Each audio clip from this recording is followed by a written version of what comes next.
সাকিবের শেষ দিন সিনেমা থেকে আয় ছাড়ালো ১০০ কোটি টাকা। ঢাকায় চলচ্চিত্রের শীর্ষ নায়ক শাকিব খান গেল এক বছরে প্রেক্ষাগৃহে ৩টি সিনেমা মুক্তি পেয়েছে। প্রিয়তমা, রাজকুমার ও তুফান দিয়ে প্রেক্ষাগৃহে দর্শকদের ঢল নামিয়েছেন তিনি। আয়ের দিক থেকে অতীতের সকল সিনেমাকে ছাড়িয়ে গেছে শাকিব খানের সর্বশেষ মুক্তি এই ৩ সিনেমা। সিনেমা সংশ্লিষ্টদের থেকে পাওয়া তথ্য মতে শাকিব খান এই ৩ সিনেমা ছাড়িয়েছে ১০০ কোটি টাকা, যেটা শুরু হয়েছে গেল বছর ঈদুল আজহায় মুক্তিপ্রাপ্ত আরশাদ খানের প্রযোজনায় হিসেবে পরিচালিত প্রথম সিনেমা দিয়ে। বলিউডে অল টাইম ব্লকবাস্টার সর্বোচ্চ আয়ের বেদের মেয়ে জ্যোৎস্না সিনেমাকে পিছনে ফেলে সর্বাধিক আয় তুলে আনে প্রিয়তমা।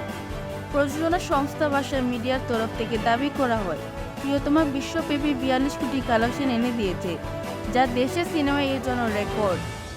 এরপর ২০২৪ সালে ঈদ উল ফিতরে মুক্তি পায় রাজকুমার সিনেমা।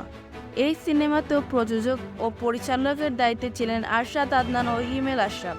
প্রিয়তমার রেকর্ড ভাঙতে না পারলেও বিশ্বব্যাপী প্রায় ৩৫ কোটি টাকা আয় করে দিয়েছে এই সিনেমা। সর্বশেষ প্রেক্ষাগৃহে তুফান দিয়ে তুফান বয়ে যাচ্ছে শাকিব খানি এর ছবি। গত ঈদ উল আজহার অভিনীত এই সিনেমা দেখতে প্রেক্ষাগৃহের দর্শকদের ভিড় পড়েছে। দেশের গণ্ডি পেরিয়ে বিদেশেরও ১৫টি দেশে মুক্তি পেয়েছে তুফান সিনেমাটি। তার মধ্যে হিসাব এসেছে তুফান দেশে থেকে শুধু ইনকাম করেছে ৫০ কোটি টাকা। দেশ ও দেশের বাহিরে সবকিছু মিলিয়ে হয়তো তুফান ১০০ কোটি টাকা আয় করতে পেরেছে।